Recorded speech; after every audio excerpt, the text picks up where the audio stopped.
we have tried, scientifically, to understand the world and explain its mysteries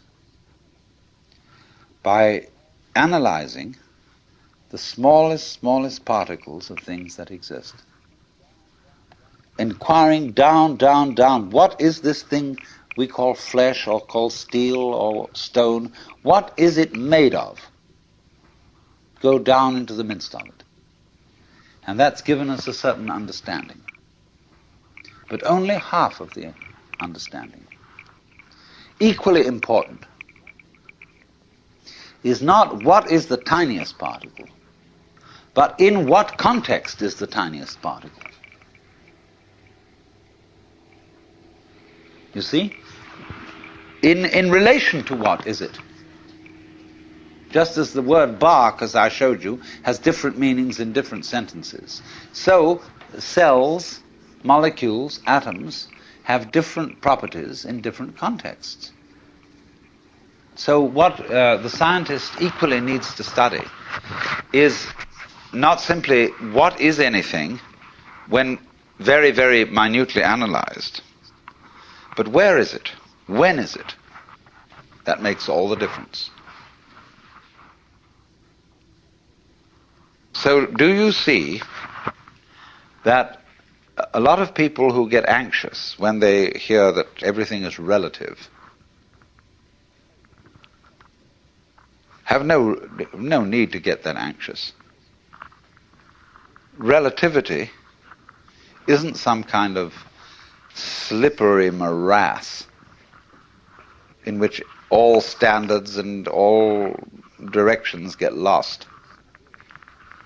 Relativity is really the soundest situation that there is. See, it's the one supporting the other. It's this thing. Do you know this? This is wonderful. X marks the spot. Imagine this going on and on. Supposing my finger were indefinitely long, both fingers, and they were doing this. See, they're just crossing each other. Now, on one side of it, it's a pair of scissors, and it cuts. What is it on the other side? Why, it's opening female legs, saying, please come in. This utter softness, utter receptiveness. On the other side, it's but on this side, it's please, please, please, please, yes. Welcome. And everything's based on that. See, it's this way. Sharpness, teeth, biting, spines, crab shells, all that kind of thing, you know. On the other side, it's the melting softness of life. See? They go together just like that.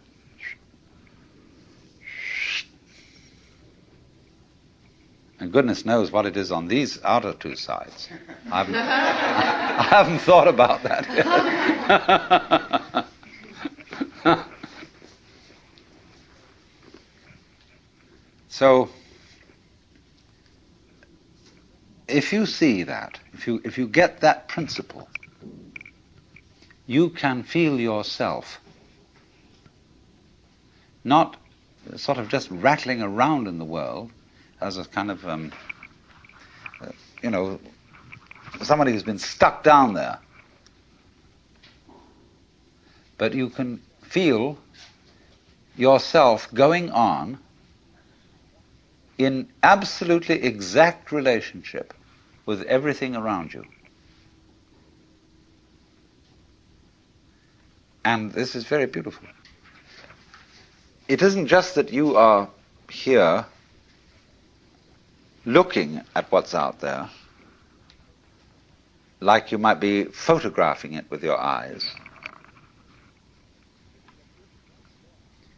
It's that if that there wasn't there, you wouldn't be here.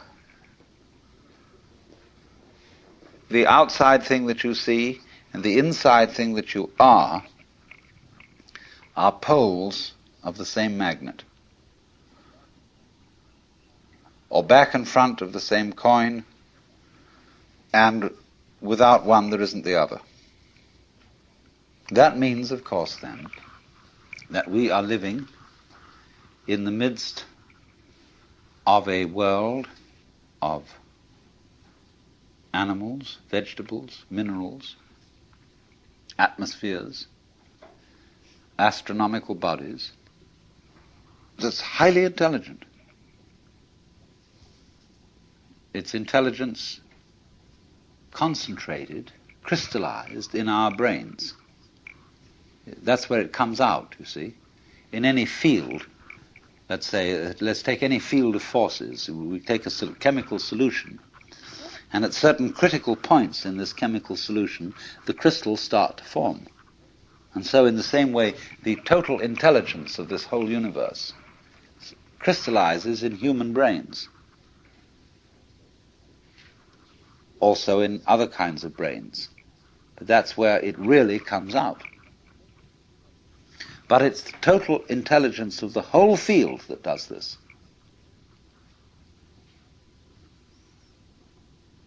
So we go with the whole thing, interdepend with it. We don't live in an environment which is just rock, just air, just atmosphere and so on. The environment's only like that when we think about it analytically and try to explain it. But when we think of it isn't just rock and air, see, but those things go together. When you see the interconnectedness, when you see in the simplest way how flowers go with bees and other insects, they don't live without them. Humans go with cattle, they don't exist without them. Plants, etc., etc., etc. When you see the intervals, the significance of the relationships between these things, it's only then, when you see that, that you are aware of the melody. Go back to the illustration I gave of the person who can't hear melody, who's tone deaf. He hears only a succession of sounds because he's not aware of the intervals. Now, most people are brought up to be tone deaf in respect to their own existence and the rest of the universe. They don't see the relationships. They are not aware of the unity. And so, once you spot that, you spot how everything goes with the thing, that you are one end and that out there is the other end, and they really go together, then you may be said to be living a harmonious life.